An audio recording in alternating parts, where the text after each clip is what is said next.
Their striking grey plumage, bright red tails, playful antics and uncanny ability to mimic human speech make the African Grey Parrots truly fascinating to behold.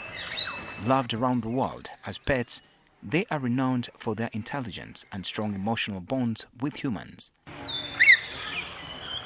But this popularity has also become their greatest threat. Over 1.3 million African Grey Parrots have been trafficked since the 1970s, and an estimated 30% to 66% of captured birds die before even entering the trade pipeline.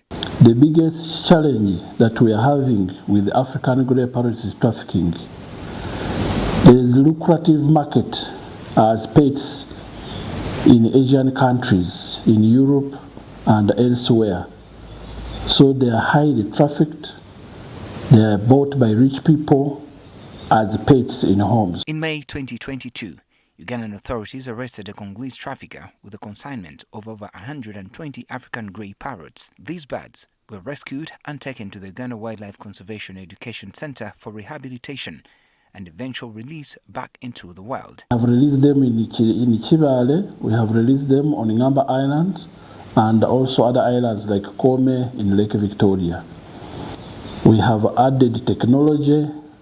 When we release, we tag them with GPS, and we are able to monitor where they have gone. Beyond the pet trade, the parrots also face another serious challenge. Is destruction of their habitat. They are found in forests, and forests are being cut. To address these threats, the center, with support from the Japan International Cooperation Agency, JICA, and Chubu University, is running a captive breeding program aimed at conserving these endangered species. During my visit, I was taken straight to the aviary. By open, it's always impossible that we enter and close.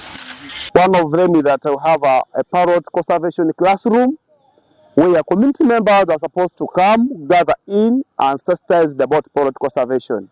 But also have the African Grey Parrot rescue cage, where when we receive parrots from the wild, that is where they are supposed to be quarantined, and also that's where they are trained for soft release, if you're releasing parrots. Inside the controlled environment, the team ensures enrichment for the birds to keep them active and mentally stimulated. So if you check on the right, to my left side, you're going to see a pole with ropes, and there are some parrots that are chilling on the ropes. That one stimulates their natural behavior.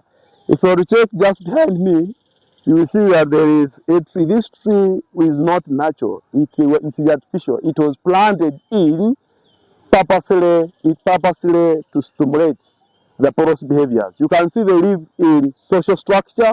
So this is a social structure of these parrots. They are living in harmony, but in a tree. That's why we have done enrichment with the nesting. We have made a nest that's meant to stimulate their natural behavior. Feeding takes place twice a day. Like morning around 8, then 11 a.m. Early morning, they are given grains, and also late morning, they are given a meal composing of fruits. And the birds are provided with carefully selected foods to meet their nutritional needs. Parrots are grainivorous. They prefer grains, especially the fruits, and also they are given a supplementary feeding of other fruits, and these fruits mimic the wild foods. The breeding at the center is intended to majorly achieve 3 objectives.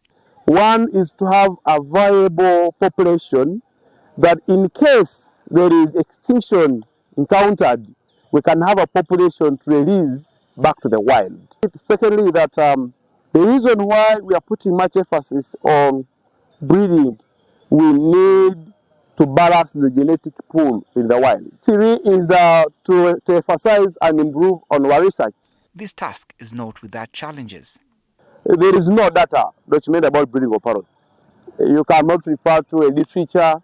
It is the first time for us to do it in a zoo setting. Putting beside this, the South Africans, for them they have done breeding of parrots for commercial reasons. But also too, we used to have a challenge of exposure to breeding to institutions that have done successfully until the JICA came in and exposed us to one of the institutions.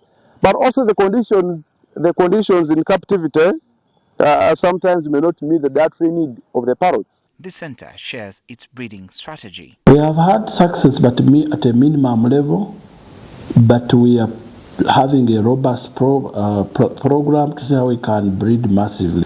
And we have succeeded in sexing these parrots, so we know which one is female, and we have tagged them.